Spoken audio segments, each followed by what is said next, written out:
Hello friends, concept clear channel पर आपका स्वागत है। और आज हम शुरू कर रहे हैं ज्योग्राफी का अपना फर्स्ट लेक्चर, जिसमें आज हम बात करेंगे अक्षांश और देशांतर के बारे में। और हमारे जो इंग्लिश के साथी हैं उनके लिए मैं बता दूं कि आज हम लैटिट्यूड और लॉन्गिट्यूड्स के बारे में बात करेंगे। लेकिन यहाँ पर लेक्चर पर आगे बढ़ने से पहले मैं आपसे कहना चाहूँगी कि अगर आपने हमारा जो पार्ट 1 का जो लेक्चर है, अगर आपने अभी तक वो नहीं देखा है तो ये लेक्चर आपको कहीं ना कहीं बहुत कम समझ में आने वाला है। क्योंकि जो पार्ट 1 है उसमें हमने ज्योग्राफी का पूरा सिलेबस डिस्कस किया है, और सिलेबस में भी खाली सिलेबस जैसा नोटिफिकेशन में आया है वैसा डिस्कस नहीं किया है। पूरा हमने डिटेल्ड डिस्कशन उसका किया है, और आपको कैसे अपनी स्ट्रैटेजी बनानी है, कैसे पढ़ाई करनी है, और कैसे ज्योग्राफी में बिल्कुल आपको अपने डर को ख़त्म कर देना है, हमने उस तरीके से उस लेक्चर में बात करी है। तो इस लेक्चर को देखने से पहले आप उस लेक्चर को ज़रूर देखिए, जिसका लिंक हम ऊपर आपको दे देंगे। तो चलिए शुरू करते हैं हम आज का अपना ये लेक्चर, जो कि बेस्ड है अक्षांश और देशांतर पर। तो सबसे पहले हम अगर विश्व के बारे में अगर हम बात करते हैं तो उसके बारे में एक जो बेसिक हमारी जो नॉलेज है पृथ्वी के बारे में, वो हमारे पास होना बहुत ज़रूरी है। ठीक है, तो सबसे पहले एक बहुत ही कॉमन सा क्वेश्चन है जो हमेशा से जिस पर विवाद भी रहा है और बहुत सारे लोगों के उस पर जवाब मिलते रहे हैं कि पृथ्वी की आपकी जो शेप है वो क्या है। कोई कहती है पृथ्वी की शेप क्या है, गोल है, पृथ्वी एक गोला है। तो ये सारे तो आंसर आपके तब ठीक है जब पृथ्वी आपकी 2D में हो, लेकिन हमें पता है कि पृथ्वी हमारी क्या है, 3 डायमेंशनल इमेज है। ठीक है, तो अगर उसमें कोई स्फीयर कहता है या कोई कहता है कि पृथ्वी हमारी गोलाकार शेप की एक गोला है, तो वो कहीं ना कहीं सही है। लेकिन अगर बिल्कुल सही जवाब आपको देना है तो पृथ्वी की अगर आपसे कोई इमेज पूछता है तो वो है जियोइड। जियोइड मतलब कि पृथ्वी जैसी। ठीक है, तो पृथ्वी की अगर कोई आपसे पूछे कि पृथ्वी की जो शेप है वो कैसी है, तो आपको क्या जवाब देना है, पृथ्वी जैसी ही। जियो का मतलब आपको पता ही है कि जियो का अर्थ क्या होता है, पृथ्वी, उसी से तो आपकी बनी है ज्योग्राफी भी। तो अगर हम ज्योग्राफी भी अगर हम देख लेते हैं, जियो प्लस ग्राफी। ठीक है, तो यहाँ पे जियो क्या है, जियो का मतलब है पृथ्वी, और ग्राफी का मतलब क्या है, जिसमें उसका वर्णन किया जा रहा है। तो भूगोल बेसिकली आपका पूरा पृथ्वी का वर्णन करने वाला एक सब्जेक्ट है। तो उसी तरीके से है जियोइड, जिसमें कि हम बात करेंगे पृथ्वी, और ऑइड मतलब कि जो कि पृथ्वी जैसी जिसकी शेप है। तो पृथ्वी की शेप कैसी है, जियोइड है, ये आपको याद रखना है एकदम से। अब पृथ्वी जो है वो आपको पता होगी, बचपन से आपने पढ़ा होगा कि लगभग 71% जो है वो आपकी जल से बनी हुई है। ठीक है, और उसके अलावा जल से मतलब यहाँ पर क्या है कि इस पर इतने महासागर, नदियाँ और ये सारी चीज़ों ने इसको पूरे उससे घेर रखा हुआ है। इसके अलावा जो हमारा 29% भाग है वो हमारा स्थल से निर्मित है। और ये आपके क्वेश्चंस हैं जिनको सिर्फ आपको याद करना है, क्योंकि एग्जाम में डायरेक्ट MCQ के तौर पर आपसे पूछे जा सकते हैं कि पृथ्वी का आयतन कितना है, पृथ्वी का औसत घनत्व, ये आपके लिए ज़्यादा इंपॉर्टेंट है और आपको पता भी होना चाहिए। क्योंकि जब आप आगे पढ़ेंगे ना कि पृथ्वी की आंतरिक संरचना और ऐसे टॉपिक्स आप पढ़ेंगे तो उसमें आपको घनत्व पृथ्वी का पता होना ज़रूरी है। क्योंकि जब आप अर्थ के इनसाइड स्ट्रक्चर को पढ़ते हैं तो उसमें अलग अलग तरीके की डेंसिटीज़ आती हैं। तो इसलिए आपको जो उसका एवरेज जो घनत्व है वो आपको पता होना चाहिए। कितना है एवरेज घनत्व, 5.52 मतलब कि 5.5। ठीक है, तो ये आपको एकदम से इसका घनत्व यानी कि डेंसिटी, तो डेंसिटी आपको पृथ्वी की याद रखनी है। और पृथ्वी हमारी अनुमानित आयु कितनी है, पृथ्वी को बने हुए लगभग कितना वर्ष हो चुके हैं, तो वो भी आपको याद रखना है। पूछा जा सकता है आपसे कि 4.6 बिलियन वर्ष। आपको पता होगा पृथ्वी की जो निर्माण हुआ है, या जो हमारे सोलर सिस्टम है इसका जो पूरा निर्माण हुआ है, उसमें आपकी एक आती है बिग बैंग थ्योरी। ठीक है, अगर आपको ये बिग बैंग थ्योरी या कैसे पृथ्वी का निर्माण हुआ, कैसे अन्य ग्रहों का निर्माण हुआ, अगर इन सब के बारे में अगर आपको जानना है तो आप हमें कमेंट सेक्शन में बताइएगा। क्योंकि अभी ये आपके सिलेबस से रिलेटेड नहीं है, इसलिए हम उस पर नहीं जा रहे हैं। क्योंकि हमारा पूरा फोकस किस पर है, सिलेबस पर है और एग्ज़ाम क्लियर करने पर है। लेकिन अगर आप कहेंगे तो मैं उससे रिलेटेड भी आपको एक वीडियो प्रोवाइड करूंगी।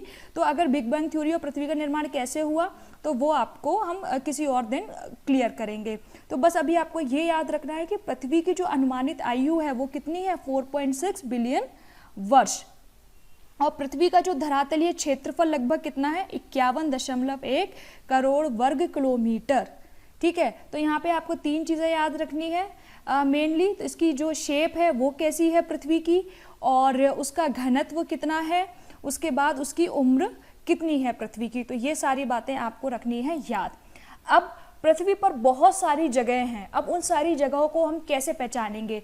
अगर आपसे कोई कहे कि हमारा दिल्ली कहाँ है, दिल्ली कहाँ है, तो आप क्या कहेंगे कि दिल्ली, अगर कोई इंसान मध्य प्रदेश में रह कहेगा दिल्ली उत्तर में है, ठीक है, नॉर्थ में है। अगर कोई पूछे चेन्नई कहाँ है तो आप क्या कह दोगे, चेन्नई हमारा कहाँ है, साउथ में है, ठीक है। लेकिन क्या इतना कहना काफ़ी है, बिल्कुल भी काफ़ी नहीं है, क्योंकि नॉर्थ में तो आपके बहुत सारी चीज़ें हैं, नॉर्थ में तो आपकी बहुत सारी चीज़ें हो जाएंगी, साउथ में भी बहुत सारी चीज़ें हो जाएंगी। तो किसी भी जगह की एग्जैक्ट लोकेशन क्या बताई जाए, तो इन सारी चीज़ों की जो एक डिलेमा है, इन सारी चीज़ों की जो एक दुविधा है, उसको दूर करने के लिए, या फिर जो मौसम है, जलवायु है, ये सारी चीज़ों का एक निर्धारण करने के लिए कैसे बदलती हैं पृथ्वी पर, एक पर्टिकुलर डिस्टेंस के बाद कैसे चीज़ें चेंज हो जाती हैं, उन सब का एक आइडिया लगाने के लिए एक अक्षांश और देशांतर नाम की काल्पनिक रेखाएं, ठीक है, ये रेखाएं कैसी हैं, काल्पनिक है, ऐसी कोई रेखाएं पृथ्वी पर खींची हुई नहीं है, हमने ये अपनी सहूलियत के लिए खींची है, जिससे कि हम बहुत सारे अपने काम, जैसे कि लोकेशन बताना, जलवायु बताना या और भी बहुत सारी चीज़ें बताना, उनको आसानी से हम बता पाए, इसलिए हमने ये खींची हैं, ठीक है। अब उसके लिए आपकी होती क्या है ये, तो सबसे पहले हम बात करेंगे अक्षांशों की।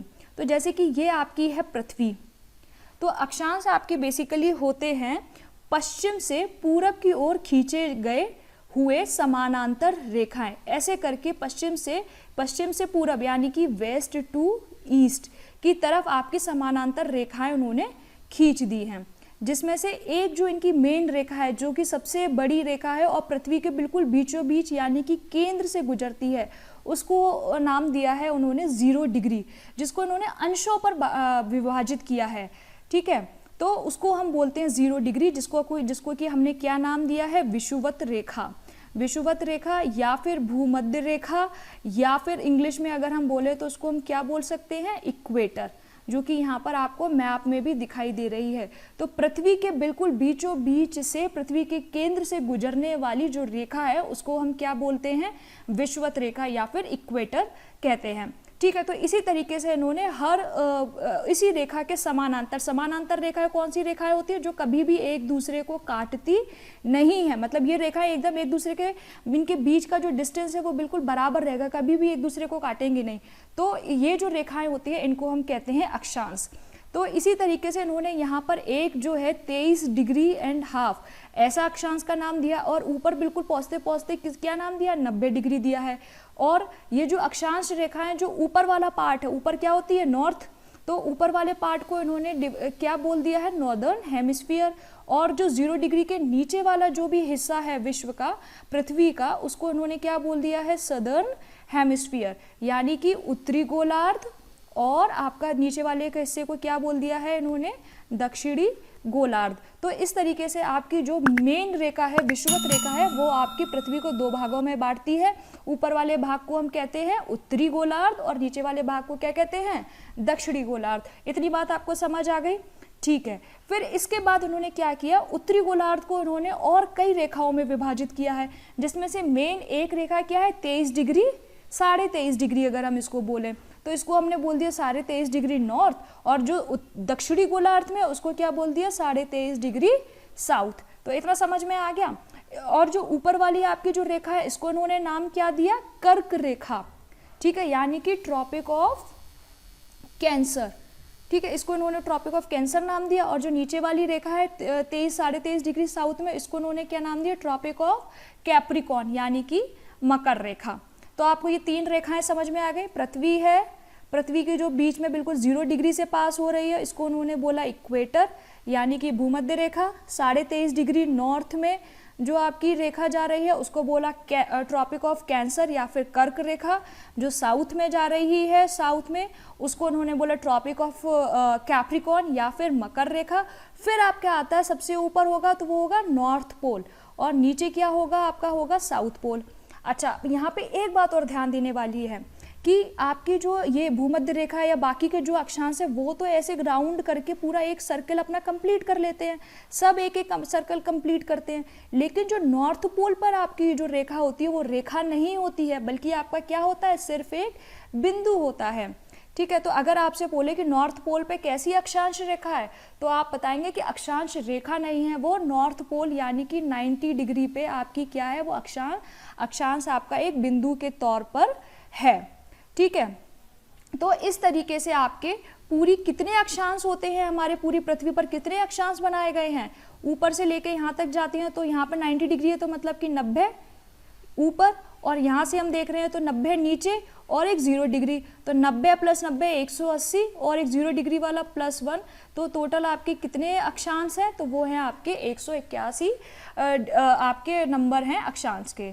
ठीक है, अब ये तो सारी बात हो गई अक्षांशों की। अच्छा, एक बात और याद कर लीजिए, अगर कोई आपसे पूछता है कि दो अक्षांशों के बीच की दूरी कितनी है, तो सबके बीच में ना ये दूरी थोड़ी थोड़ी एवरेज लिया गया है, बिल्कुल सेम नहीं है, लेकिन जो एवरेज लिया गया है वो है 111 किलोमीटर का।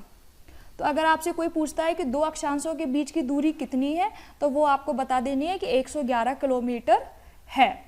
ठीक है, और आपकी अगर कोई ये भी पूछता है कि सबसे लंबी अक्षांश रेखा कौन सी, तो वो आपकी इक्वेटर ही है, मतलब कि जो डायमीटर एक तरीके से है पृथ्वी का, वही आपकी सबसे लंबी रेखा है। तो ये भी आपको पता होना चाहिए।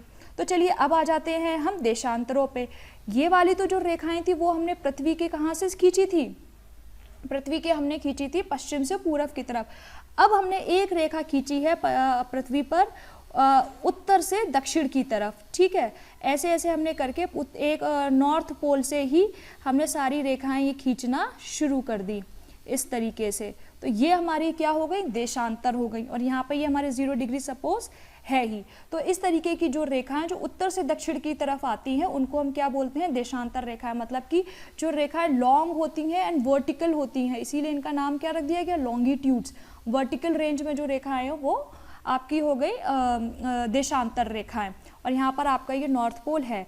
अब ये जो आपकी थी अक्षांश रेखाएं, वो उनके बीच का जो डिस्टेंस था वो आपका बिल्कुल बराबर था, लेकिन यहाँ पर आपका जो डिस्टेंस है वो बराबर नहीं रहता इनके बीच का। ये जो आपका है विषुवत रेखा पर यानी कि इक्वेटर पे सबसे ज़्यादा होता है, और जैसे जैसे आप पोल की तरफ जाते जाते ये डिस्टेंस आपको दिखाई पड़ रहा है ना, धीरे धीरे धीरे धीरे कम होता चला जाता है। ठीक है, और इनकी जो एक मेन है, जैसे कि आपको अभी ली गई थी, हमने बताया था विषुवत रेखा एक मेन रेखा होती है, ऐसे ही एक जो मध्याह्न जो आपका देशांतर है वो एक मेन है, जो कि लंदन में एक जगह है ग्रीनविच। तो वहाँ की लेबोरेटरी के आधार पर उसका नाम रखा गया है ग्रीनविच मीन टाइम, वहाँ से हम कैलकुलेट करते हैं, और उसका नाम क्या रखा गया है, प्राइम मेरिडियन। ठीक है, प्राइम मेरिडियन उसका हमने नाम रखा है, जो कि आपके पास होती है 0 डिग्री से। अब 0 डिग्री के राइट में जितनी भी चीज़ें हैं, मतलब कि पूरब की तरफ है, तो उसको हम ईस्ट की तरह डिनोट करते हैं, और जितनी भी चीज़ें हमारी वेस्ट की तरफ चली जाती हैं उसको हम करते हैं लोकेट वेस्ट से। ठीक है, तो इस तरीके से अगर हमें पृथ्वी का कोई भी जगह की लोकेशन बतानी है, अब सपोज हमारी ये पृथ्वी है, ठीक है, जैसे सपोज हम यहाँ पर जाते हैं, यहाँ पे भाई कोई भी पृथ्वी है, और यहाँ पे हमारा हमने बनाया ये इंडिया बनाया, ये 23.5 डिग्री के अराउंड यहाँ पे हमारा ये भारत हमारा ये देश है। ठीक है, अब हमें यहाँ पे इसकी लोकेशन बतानी है, तो लोकेशन हम कैसे बताएंगे, ये तो हमारे हो गए 0 डिग्री, हाँ, ये हो गया हमारा नॉर्दर्न हेमिस्फीयर, ये हो गया हमारा ईस्ट साइड, ये हो गया साउथ, और ये हो गया वेस्ट। तो भारत हमारे कौन से गोलार्ध में है, नॉर्दर्न गोलार्ध में है, उत्तरी में तो है ही है, साथ में कहाँ पे है, पूर्वी साइड में भी है, क्योंकि इधर तो पश्चिम हो गया ना मध्याह्न के इस साइड में, तो पूर्वी साइड में भी। तो भारत हमारे कौन से गोलार्ध में है, उत्तर पूर्वी गोलार्ध में भारत हमारा स्थित है। तो अगर आपसे कोई पूछता है भारत हमारे कौन से गोलार्ध में, तो आपको याद रखना है उत्तर पूर्वी गोलार्ध। तो चलिए फटाफट से एक बार रिवाइज कर लेते हैं कि हमने क्या पढ़ा। पहली चीज तो काल्पनिक रेखाएं हैं, और अक्षांश रेखाएं आपकी परस्पर समानांतर चलने वाली रेखाएं हैं, और 23 डिग्री नॉर्थ को हम कौन सी रेखा बोलते हैं, 23 डिग्री नॉर्थ को हम बोलते हैं ट्रॉपिक ऑफ कैंसर यानी कि कर्क रेखा, 23 डिग्री साउथ को बोलते हैं मकर रेखा यानी कि कैप्रिकॉन, और बीच वाली रेखा को हम बोलते हैं भूमध्य रेखा। अब आपसे एग्जाम में ये भी प्रश्न पूछे जा सकते हैं कि भूमध्य रेखा से पास होने वाले कौन कौन से देश हैं, या फिर ट्रॉपिक ऑफ कैंसर से पास होने वाले कौन कौन से देश हैं, या कैप्रिकॉर्न से पास होने वाले कौन कौन से देश हैं, ठीक है। तो उसको हम डिस्कस करेंगे आगे। और यहाँ पे जो आपका ग्रीनविच मीन टाइम है, ये कैसे हम आइडेंटिफाई करते हैं, कैसे समय बदलता है, कि अगर हम इस लाइन को क्रॉस करते हैं तो उसके पश्चिम में जाने पर समय क्या कैसे बदलता है, या उसके पूरब में जाने पर समय कैसे बदलता है, वो हम आगे देखेंगे, ठीक है। तो यहाँ पर हमने यही अक्षांश और देशांतर रेखाएं लिखी है। ये आपसे एग्जाम में सीधे तौर पे पूछा जा सकता है कि 23 डिग्री 0.5 को हम कौन सी रेखा कहते हैं। तो इसको आप बिल्कुल याद कर लीजिएगा कि अगर नॉर्थ में है तो कैंसर, दक्षिण में है तो कैप्रिकॉर्न या मकर रेखा, और इसके ऊपर जो अगर आ रहा है 66.5 डिग्री का अगर जो अक्षांश है उसको हम कहते हैं आर्कटिक सर्किल, ठीक है। और अगर साउथ में है तो उसको हम कहते हैं एंटार्क्टिक सर्किल, क्योंकि आपको पता है कि ऊपर क्या है, आर्कटिक ओशियन है, और नीचे अगर हम देखें तो हमारा क्या है, एंटार्क्टिक ओशियन। तो उसी के आधार पर जो 66 डिग्री पे यहाँ पे जो हमारी रेखा खींची गई है, जो अक्षांश है, उसको हम बोलते हैं आर्कटिक सर्किल, और नीचे वाले को बोलते हैं क्या, एंटार्क्टिक सर्किल। 90 डिग्री के उत्तरी को बोलते हैं नॉर्थ पोल, और 90 डिग्री साउथ के को बोलते हैं साउथ पोल, और 0 डिग्री मैंने आपको बताया है कि विषुवत रेखा या फिर भूमध्य रेखा बोलते हैं। तो अगर आपसे पूछा जाए सबसे लंबा अक्षांश कौन सा है, ये प्रश्न आमतौर पर पूछा जाता है, सबसे लंबा अक्षांश कौन सा है, तो वो है आपका विषुवत रेखा या फिर भूमध्य रेखा। तो वो आपको पता होना चाहिए, ठीक है। ये आपका 3D ग्लोब का वो बता रहे हैं। तो और आपका अगर कोई पूछा जाए आपका जो ग्रीनविच मीन टाइम है या फिर जो प्राइम मेरिडियन है वो कौन सा कहाँ पर है, 0 डिग्री कहाँ से लिया गया है, तो वो लिया गया है ग्रीनविच, एक जगह है वहाँ से, कहाँ पर, लंदन में, ठीक है। तो वहाँ से होकर ये गुजरता है। और भारत हमारा ग्रीनविच से कहाँ पर है, तो वो भी आपको भारत जब हम पढ़ाएंगे तब हम आपको बता देंगे, लेकिन अभी भी बता रहे हैं 83.5 डिग्री नॉर्थ में हम नॉर्थ ईस्ट में हमारा क्या है, भारत स्थित है। इसके बाद हम बात करते हैं कि कर्क रेखा से हमारे कौन कौन से देश गुजरते हैं। तो टोटल नंबर की अगर हम बात करें तो ये 18 हैं, और बाकी मैंने महाद्वीपों के आधार पर यहाँ पे नाम लिखे हैं, क्योंकि अभी जब हम पढ़ेंगे कि टोटल हमारे यहाँ कितने महाद्वीप हैं, हमारे विश्व में 7 महाद्वीप हैं। तो उन 7 महाद्वीपों में से कौन से द्वीप में कहाँ पर कौन सा देश है जो कि कर्क रेखा आपको बताई थी मैंने अभी, 23.5 नॉर्थ से होकर गुजरती है। तो उसमें कौन कौन से देश पास होते हैं, तो वो आपके देश ये हैं। अब ऐसे याद करने में तो आपको लगेगा बहुत टाइम, और बहुत सारी चीज़ें आपके दिमाग से निकल भी जाएंगी।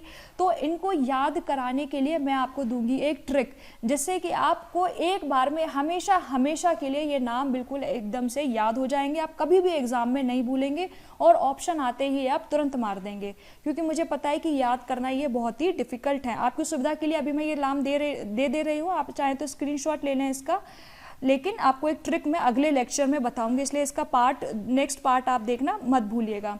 ऐसे ही हमने दिया है कि विषुवत रेखा से होने वाले कितने देश गुजरते हैं, तो वो है 13।